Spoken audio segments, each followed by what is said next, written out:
Welcome to the Folk School on Willow Creek, featuring University Distinguished Professor Tom Ezern, singing and telling stories from the salon on Willow Creek. I need a bed for the night, boys, and my horses need hay.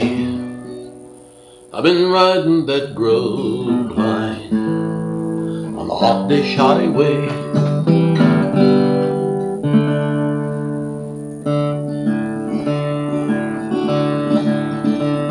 There were 16 teams in the 9-man bracket. Hoorah, Johnny, hoorah, Johnny. 16 teams in the 9-man bracket, long time ago. Long time ago, long time ago. There were 16 teams in the 9-man bracket, long time ago.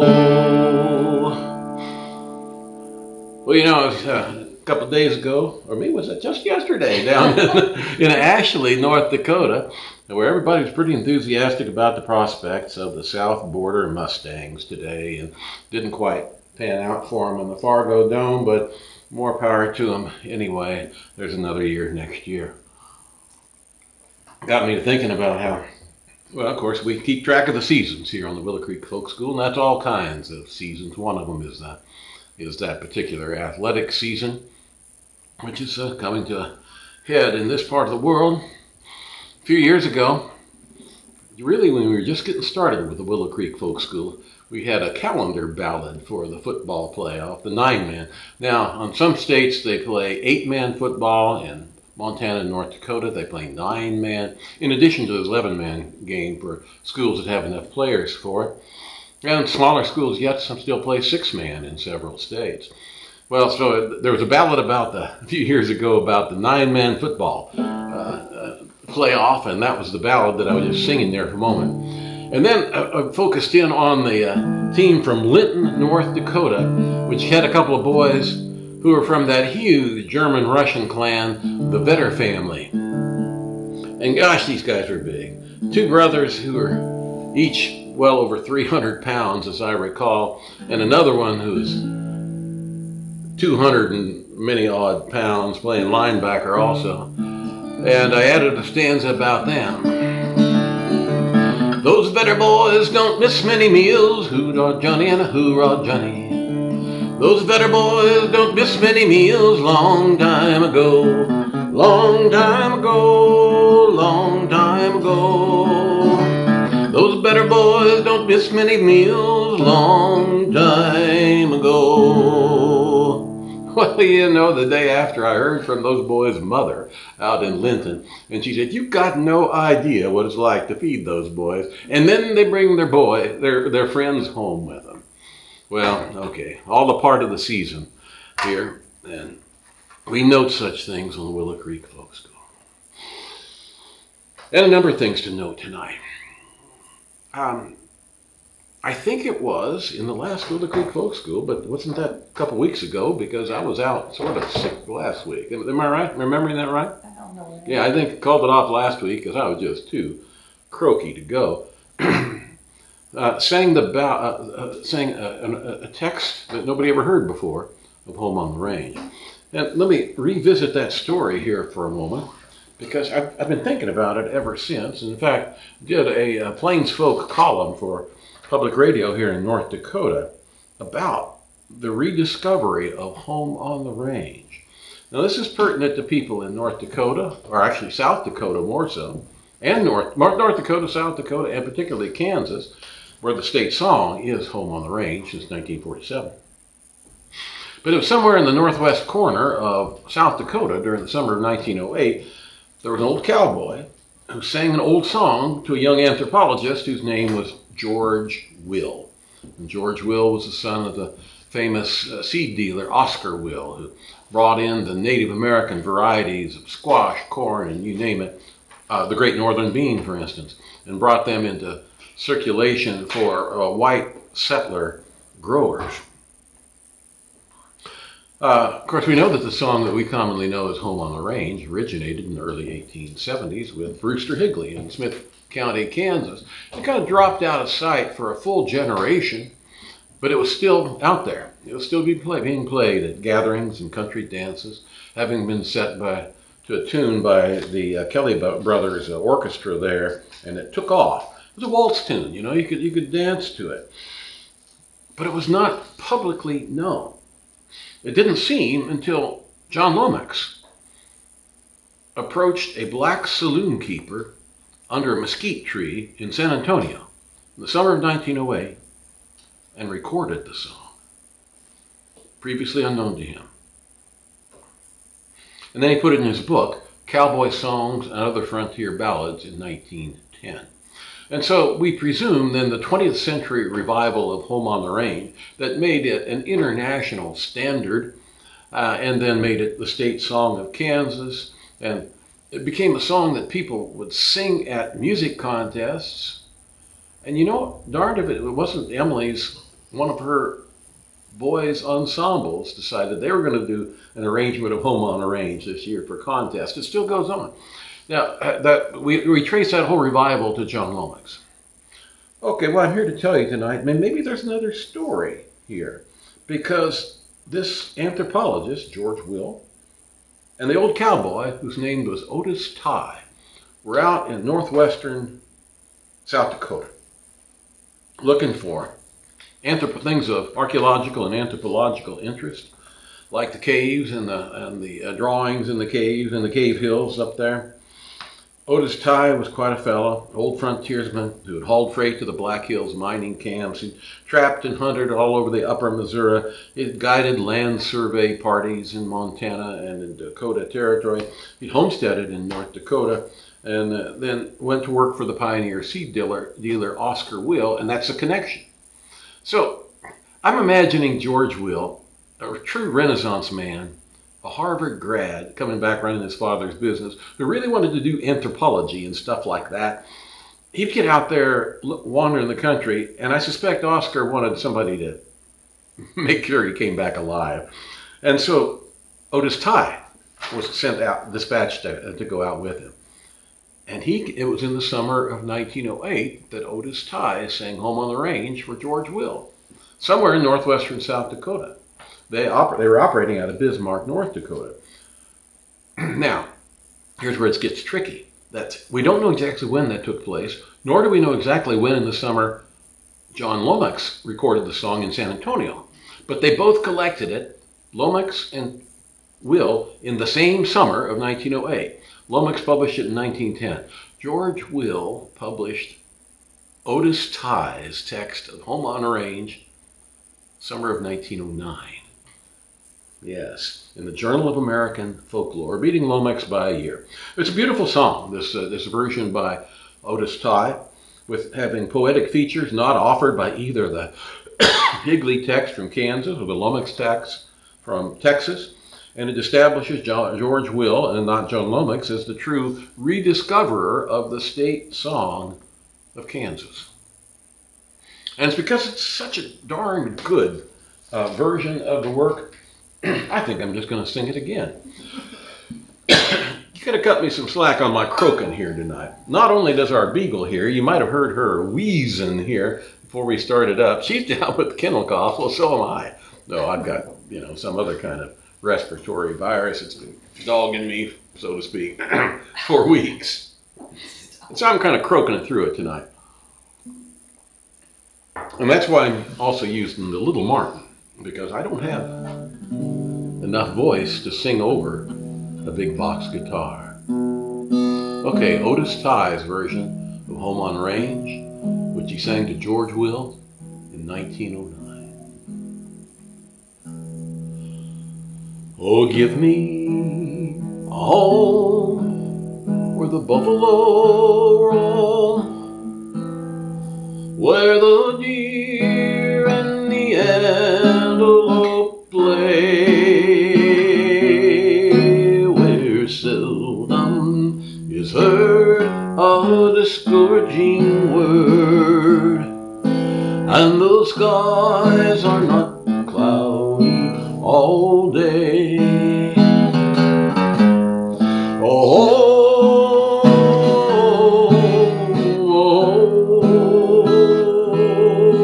Where the deer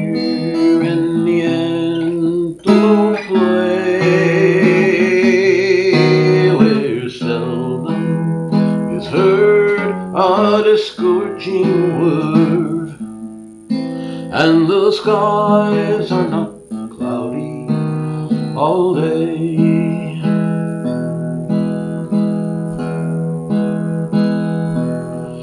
Now how often at night, when the summer was bright, all alone neath the stars I would stray. I stood there amazed, and I asked as I gazed if their beauty could excel that of ours.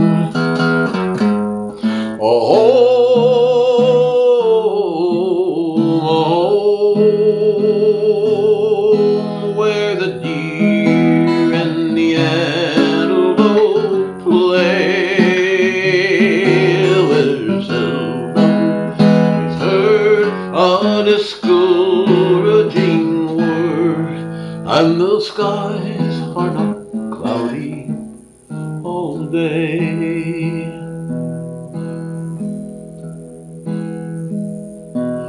Oh, I love the wild flowers in this bright land of ours. I love to hear the wild curlew scream, or the bluffs and high rocks where the antelope flocks they graze on the mountain so green.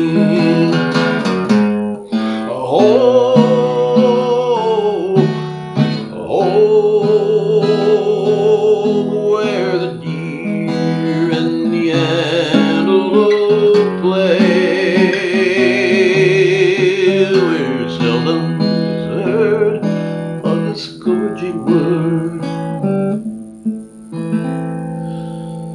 and the skies are not cloudy all day. No, the skies are not cloudy all day.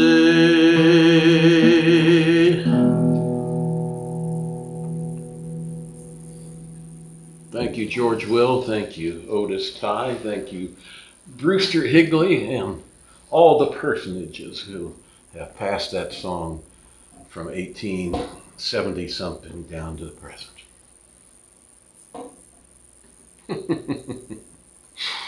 Speaking of passing great literary products to the public, Dr. Kelly. Nice segue. Well, today in my mailbox, I have a digital proof for the last round look at Seasoned by David Solheim. Oh, Dave's new work. Excellent. So I'll get it proofed by tomorrow, and it looks like the printer is planning to ship it to us on December 5, so it shouldn't be long after that we have them in hand. Solheim for Christmas.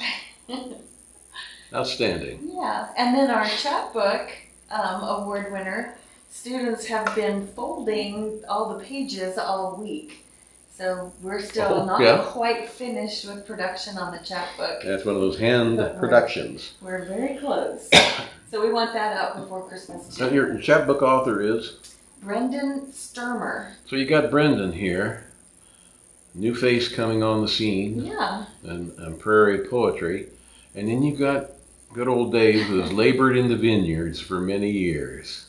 Yeah, that is quite a contrast. Isn't it? Different generations, different experiences that are being written about. Investing the land with verse. Here we go. Yes, indeed. Wonderful, wonderful.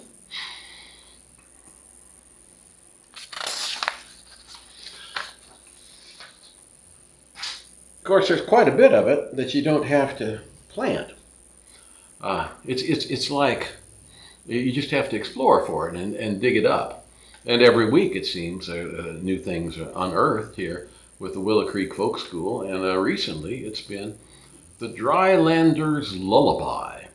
This is a honyocker ballad from Montana by Harry Banks, dating from the 1920s. But his experience goes back to the true heyday in the 19 teens of homesteading in Montana, the so-called last frontier, but there's about 6 different places that call themselves the last frontier, before it finally plays out. And I called it a honyocker ballad, and that's a term. Montana, I tell you, it's got kind of its own vocabulary of frontier settlement. Well, so does Oklahoma, too. They've got their specialized term. What the heck is a boomer? Well, a boomer is a cheater in the days of the land runs, right? And Sooners are did I say boomer? You did. Oh, okay. Yeah. A boomer was a booster. A Sooner is a cheater in the land runs, right? Yeah. And Sooners are still cheaters, right down to present day. I'd still like to throw in that Alaska is the last frontier. Well, I said there are many of them, right? Right. Don't get so touchy. Well, I got curious, then I've been throwing around this word honyocker, which is one of those specialized terms from Montana. And I ran an engram on it. That's that thing where you can Google up every use of a term that appears in all of known letters, all of digitized letters, all books and magazines and other publications. And I see that the term honyocker really comes into currency pretty much spot on in 1909. People began applying it to settlers in eastern Montana, homesteading settlers, farming settlers in eastern Montana. They called them honyocker. And the exact origin of, parsing out, what does that come from? What does that word mean? I don't have that yet, but I know that's when it came into currency. There's a fellow named Harold Allen who wrote an article in 1958 for American Speech. Well, he's supposed to know about this stuff if he's going to write an article called Pejorative Terms for Midwest Farmers. And he says of the term honyocker, the second so special development within the area is familiar to all of us from Western stories and movies. The pioneer migration of homesteaders into the cattle country of the Western Plains, conflict between the cattlemen who sought to preserve the open range and the settlers who wanted to plow it up and put fences on it. This is Shane and all that sort of stuff. And it generates contemptuous terms the cattlemen applied to the incoming homesteaders. Most common these terms, honyocker, still a fighting word in the western Dakotas. Well, I think it actually comes into currency in Montana and then backs up east. Them damn honyockers, an old Black Hills cattleman told me in profane contempt, were always stealing our mavericks. Well, that didn't tell me very much about it, so I started looking deeper, and sure enough, since I think the thing originated in Montana in 1909, that's where it shows up in the newspaper. Here's the Miles City Weekly Star in 23 of June of 1909, little blurb, these honyockers are coming in bunches, and there's hardly a road in this part of the country that hadn't been closed up with their wire fences. Talk about extending a welcome hand to the settler when you've got to hunt a new route every time you want to hit the trail for town. Well, I guess not. He's cranky, this guy. I think the dirty truth is the ranchers put up most of the fences on the public domain before the honyockers got there. Illegally fencing the public domain, by the way. Here's an article in 1909 in a magazine called Hunter, Trader, Trapper. It was written by an old sheep raiser. And he says, I think the Woolies, he's talking about his own people, the Woolies will be all right until the honyocker and the Doukhobor crowds. Doukhobors are Eastern European immigrants of a particular religious sect. Crowd me off the range, and I think this state of affairs is not far distant. Though this is a poor farming country, and a man would not last long that depends on farming alone, I note a considerable change around my old home range. Many of the old-timers have left, and the wooden shoes of Europe and the honyocker from the east have taken their place in greater numbers. Well, this is kind of one of those passing of the frontiers, the passing of the livestock frontier giving way to the farming frontier. And sure enough, here's an article in a major Eastern magazine the same year, The Lady Honyocker, describing how, wait a minute, quite a few of these people to whom this disparaging term is applied, they're young ladies and they should be treated with a little bit more respect. And he concludes, that class of true nobility and sterling worth, the Lady Honyocker. Yeah. I noticed in Engram, though, that it spikes in the 1940s. The term kind of goes away after the early 1900s, and then bang, it comes up in the 1940s. Well, that's because of the publication of a book called Montana, High, Wide, and Handsome. And it has a chapter called Hurry, Honyocker, Hurry. Honyocker, scissorbill nester, he was the Jode of a quarter century ago, swarming into a hostile land, duped when he started, robbed when he arrived, hopeful, courageous ambitions, sought independence or adventure, perhaps he sought wealth. A farmer, spinster, deep-sea diver, fiddler, physician, bartender, cook. Yeah, so Montana, High, Wide, and Handsome by Joseph Kinsey Howard depicts the honyockers as suckers. You know, they got taken in by land promoters. They never should have come up and busted up the cattle raising frontier. This is a very common motif. Well, let's give the honyockers their own voice. And that voice is that of Harry, more formally Harrison E. Banks, who published in the Lavina Independent, 14th of July, 1922, a Drylander's Lullabye. I'm getting ready to sing it for you. He didn't indicate a tune, and so I've set it to 1. And I'm setting up for a multiple, I haven't counted any stanzas, but you see I can, judging a number of pages here. Yeah, 18, 17, 19. And Dr. Kelly knows the routine. She's going to help me get through this. I'm going to sing Harry Banks's A Drylander's Lullabye. Oh, what do I know about Harry Banks? He did prove up a homestead in there around Lavina, Montana. He got in a lot of financial difficulties. He shows up in sheriff's with notice that his land's to be sold for taxes because he didn't pay his taxes.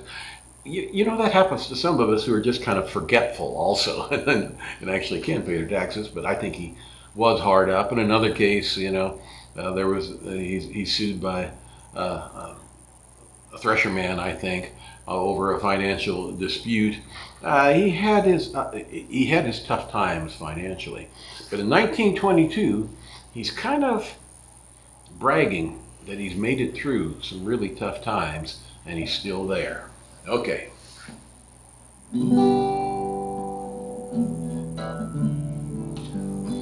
Ready to help me out? I am. We took a homestead away out on the plains where somebody told us it never rains. But we all had faith that we'd earn our bread, for we had visions of great wealth ahead. We'd have a fine farm and we'd win, you bet. We'd earn it all with our good honest sweat. For the farmer's life was a merry game. No worries ever his way ever came. No factory whistle to call us to work. We'd work when we pleased, and pleased we would shirk. We planted our wheat, 'twas all nice and green, till the grasshoppers came and they ate it up clean. Our garden it grew and we tended it well. When the hailstorm was over, it sure looked like hell. The winter blew in with its ice and its snow. The thermometer dropped down to 40 below. For our livestock we had neither hay nor grain, so we sadly watched as they all passed away. One after another they slowly died. We skinned them all out, but could not sell a hide. Our stock all was gone, we had raised no wheat, and almighty little did we have to eat. Our eggs and butter we took into town, but the grocer there said the price is way down. But some way we worried the long winter through, subsisting mostly on jackrabbit stew. When the springtime came, our hopes ran high. Now it was time for to do or to die. Now the the optimist hopefully said, never fear, for this surely is going to be the big year. So once again over we sowed all our fields, and we were hoping for big bumper yield. But the wind it blew strong from out of the south. This was the year that we had the big drought. Year after year the same old tale, hoppers and blizzards and drought and hail. If this was a sermon we'd take for our text, we're waiting around to see what happens next. But your Uncle Samuel, he lost his bet. We've stayed 5 years and we ain't started yet. Our farm is mortgaged and we are dead broke. We'll tell the whole world that it ain't no joke. Our creditors meet us with a sickly smile, still hoping that we'll pay them off in a while. Oh, but we met a stranger who was real nice to us, didn't owe him a cent, that lucky cuss. We went to our banker, but he answered no. You've gone about far as I'll let you go. Why do we stay? It's a case of must. We can't get out of here, for we've gone bust. About as much chance of our leaving here as there is that Bill Bryan will vote for beer. Well, we pulled out once, started out to roam, but Montana just kept calling us home. Well, we had a brother and he went away to old Alabama, but he didn't stay. So we'll stay right here and we'll dig right in when things look blue and just wear a grin. For raising good wheat, it ain't all of life's joys. We're growing a couple of mighty nice boys. Climb back in the ring and we'll show 'em our grit. Gotta knock us plumb out before we'll ever quit. And we're willing to bet our last year's shirt we'll win out yet here on Montana dirt. Maybe we're a stubborn and an ornery cuss. Montana's a spot that looks good to us. When hot winds come and the droughts do kill, to beat the weather then we'll summer till. Raise us some corn, keep cows and hens, have a pig we can butcher every now and then. Buy no more canned grub from the grocer's shelves. In our own little garden we'll raise for ourselves. We'll just keep our plowshare at turning the sod, and we'll put our trust in a merciful God. For he who watches the sparrow's flight ought to guard a poor Drylander day and night. By just sawing wood early and late, someday we're going to clean our slate. When our grandchildren in the limousine, they go for a ride, they'll say, here's to old granddad, doggone his hide. He stuck.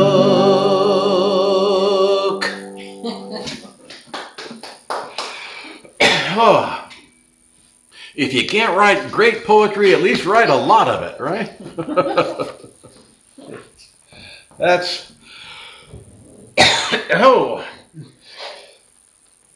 The Drylander's Lullabye, and it's worked for Angie here. She's passed out. Well, Angie notes that Montana fits nicely in the lyrics. Montana, it's got a melodic name. It does. Yes, indeed. Perhaps it's not coincidental. Have any other friends with us tonight? Well, because I got to rest my voice. Yeah, Bo Schmaltz noting that those Vetter boys don't miss too many meals. He knows them. Yeah, I know. That's his country. Yeah, Michael Miller wrote in about them too, so they're well loved out there. They occasionally have that Vetter family reunion, and they will draw 5, 6, even many as 8,000 Vetters to Emmons County for a reunion. Need I say that they're Catholic folk? Well, Marla writes in that tomorrow, 7:30 a.m., is the Eastern Farms opening morning. The what? Opening. Oh, yeah. We'll get to pheasants in a moment. You know, some of the fellows who are hunting with me in Pierre early this week, they'll be out tomorrow morning again. Oh. On the place in Barton County there. You bet. Same folks. Oh, okay. Well, I promised a couple people that you were going to talk about hunting. And there's one in particular that's kind of ready to go to bed. So you could... So Elsie had to go to bed early. No, she has to sit, wait for her turn. Oh. Yeah. Okay. Now, speaking of family, though. Oh, excuse me.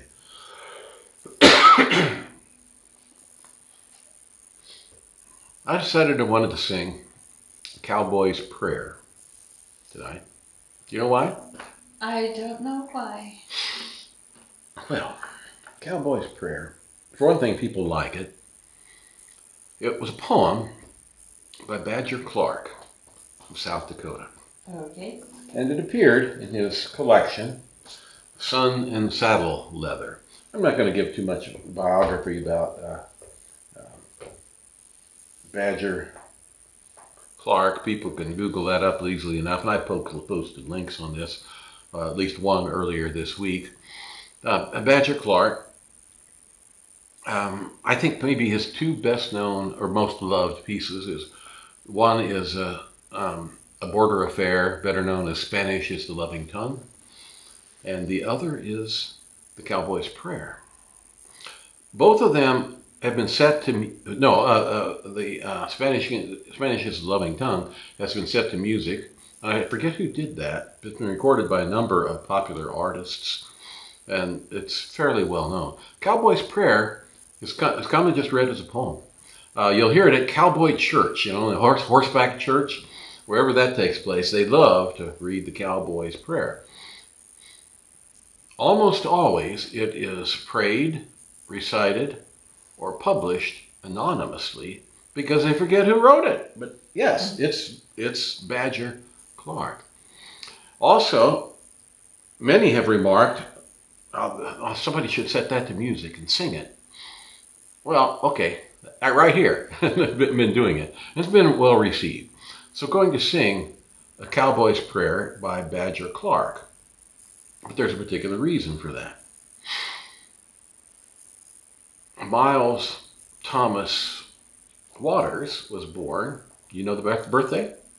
Oh, I don't remember. See, I asked Meg, 3rd August, 2023. Okay. Okay. Of course, I wasn't entirely joshing when I was lobbying that this baby should be named Badger, and that didn't prevail. But while our granddaughter was in labor for a fairly extended time, and they had a whiteboard up there. They were recording stuff, and what are we calling this baby? Well, they hadn't decided on the name yet, so she told them, just put Badger up for now. And so for a while, until he emerged to the light of day, his name was Badger, named for Badger Clark, the poet. And so we're going to sing it for him, right? Set this aside for a moment. We can't say Little Badger because he started out at over 9 pounds. Oh Lord, and he's doubled in size already. Yeah. Yeah. I tell you, Kelly, we got a back to the basket post player coming on. This is the Cowboy's Prayer by Badger Clark. It's inscribed when he published it under his own name. Under the title, it says, "Written for Mother."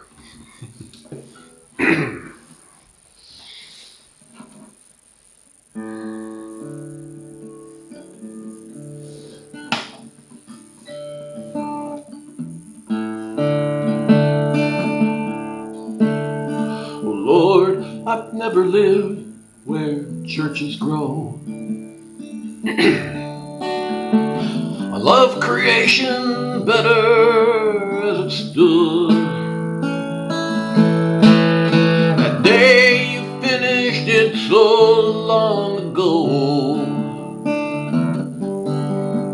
You looked upon your work and called it good. I know that others find you in the light that sifted down through tinted window panes. Yet I seem to feel you near tonight. This dim, quiet starlight on the plains. This dim, quiet starlight on the plain. I thank you, Lord, that I am placed so well. You've made my freedom so complete that I'm no slave of whistle, clock, or bell, or weak-eyed prisoner of wall and street. Just let me live my life as I've begun. Give me work that's open to the sky. Make me a partner of the wind and sun. I won't ask a life that's soft or high. I won't ask life that's soft or high. Let me be easy on the man that's down. Let me be square and general with all. I'm careless sometimes, Lord, when I'm in town. Never let him say I'm mean or small. Make me as big, as open as the plain, honest as the horse between my knees, clean as the wind that blows behind the rain, free as the hawk that circles down the breeze, free as the hawk that circles down the breeze.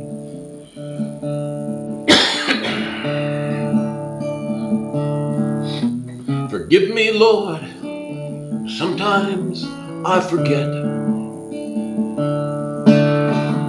You know about the reasons that are hid. You understand those things that gall and fret. You know me better than my mother did. Just keep an eye on all that's done and said. Right me sometimes when I turn aside. Guide me on that long dim trail ahead. It stretches upward toward the great divide. It stretches upward toward the great divide.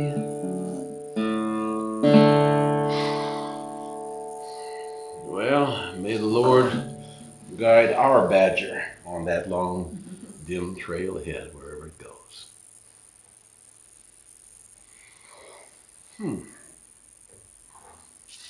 I'm forgetting some things. Hey, for weeks we've been talking about fall suppers. We're about done with that. We got in on a great one in Minto, North Dakota, which is largely a Polish parish up there. My word, I think they fed about 800 people. Yep. And pardon my hacking here. I mean, our Willie Beagle's the one who's got the kennel cough, but I'm one who sounds like it. And we're both about the same state here. Yeah, that fall supper in Minto was a wing dinger with ham and meatballs and roast pork chopped up and sauerkraut and all manner of mashed stuff potatoes, to go with it. Fresh carrots that were cooked in butter. Dandy. They were so good. And of course, the endless table of desserts continually replenished, so there's never a blank spot in the rows. You got there. It's just an amazing production. That's what fall supper service is about. If you're and they play out about now, because it gets too close to Thanksgiving. Nobody wants to go to a turkey dinner or something like that just before Thanksgiving.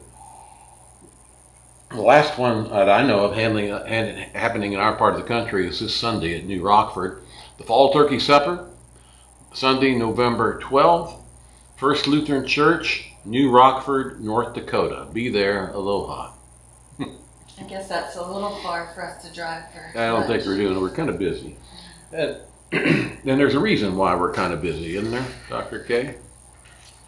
Do we have plans on Sunday? I think we got plans for every minute here now, between now and we catch a plane, and when we catch a plane on Tuesday. Yep. We have company coming for supper on Sunday because we have a house/dog sitter coming to take care of our. Does he know what he's in for? You'll find out on Sunday, I guess. I guess. And this is time to announce then. This is the last folk school for a couple of weeks here. We'll be in New Zealand for 12 days, I guess. Mm-hmm. We'll be on a 12-day junket to New Zealand. We're presenting a paper to the New Zealand Historical Association. It's a wonderful gathering they have there. I thought you were going to say it's a wonderful paper. It's that too. Yeah. I actually believe it will be. You know, it's the fruit of about 20 years of work of us down there. Uh-huh. And we'll be presenting there, and we'll also be heading up into the high country, the area where an area that we love, and that we have a deep commitment to the study of the Lindis country in central Otago. It's high, dry country, a wonderful piece of the world. So we're going to renew ourselves a little bit there and call it work, but actually we will be working. We do research while we're there, and we'll be presenting at the New Zealand Historical Association. So give us a pass for a couple of weeks. Come December 1st, right back here. Maybe we'll get the fireplace working again too. Let's get the fireplace repairman in there and get her going. We got one more song to present here. Now before I do it, let me line up, see what I want here. Oh yeah, I'm going to want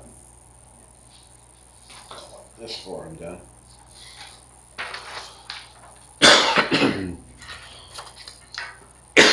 Angie and I spent a couple days early this week joining elder brother Stan, our generous host Tom Snell, an old high school friend of mine, and a ragtag bunch of pheasant hunters who actually seem to be shooting better than usual this year. Mm.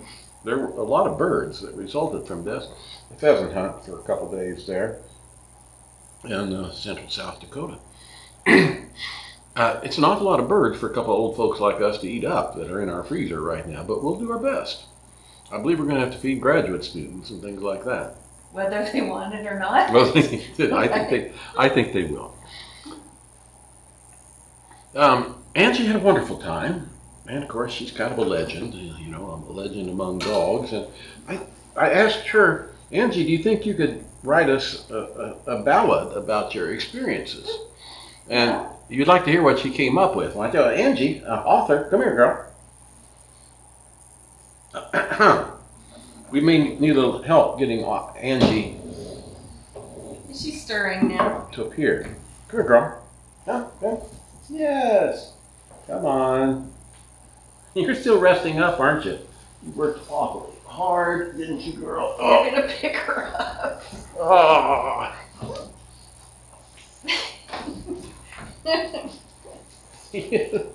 Okay, we're gonna sing your song, okay? Tell us if we get it wrong. Oh, we got another. Everybody wants in now. It was an invitation. We've got Angie's song here.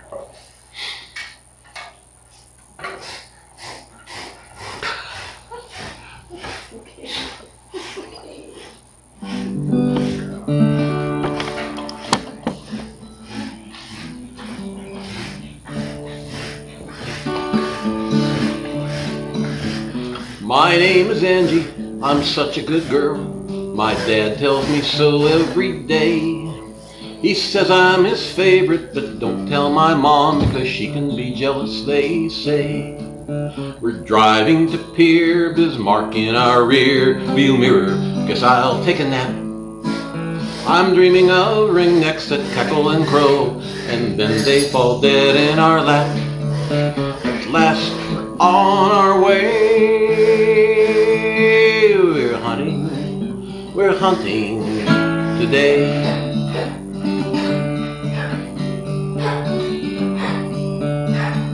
I'm tracking the birds through the milo and corn. I hope that my dad can keep up, for I get excited when I get the scent, and sometimes I act like a pup. Then the roosters they run, but I wait for the gun, and then I rush in and put them to flight.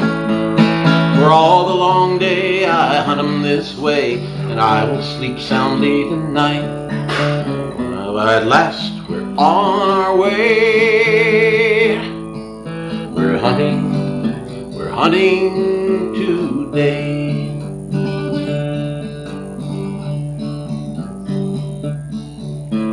My main job is finding the birds on the ground. I won't let a one get away. They say it's amazing through cattails and corn. I bring every rooster to bay. I cannot explain it, this talent I have, except to just say I suppose. Those birds may be wily, but I'm smart too, and my brains are mossed all in my nose. At last we're on our way. We're hunting today. Where the deer and the antelope play.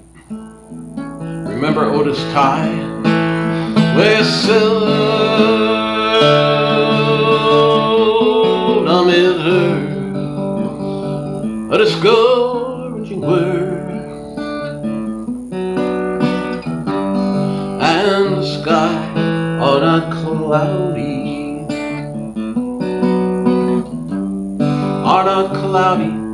all the day. And remember the badger. Just keep an eye on all that's said and done, and write me sometime when I turn aside. Guide me on that long, dim trail ahead that stretches upward toward the great goodbye, where the deer and the antelope play, where seldom is heard a discouraging word, and the skies are not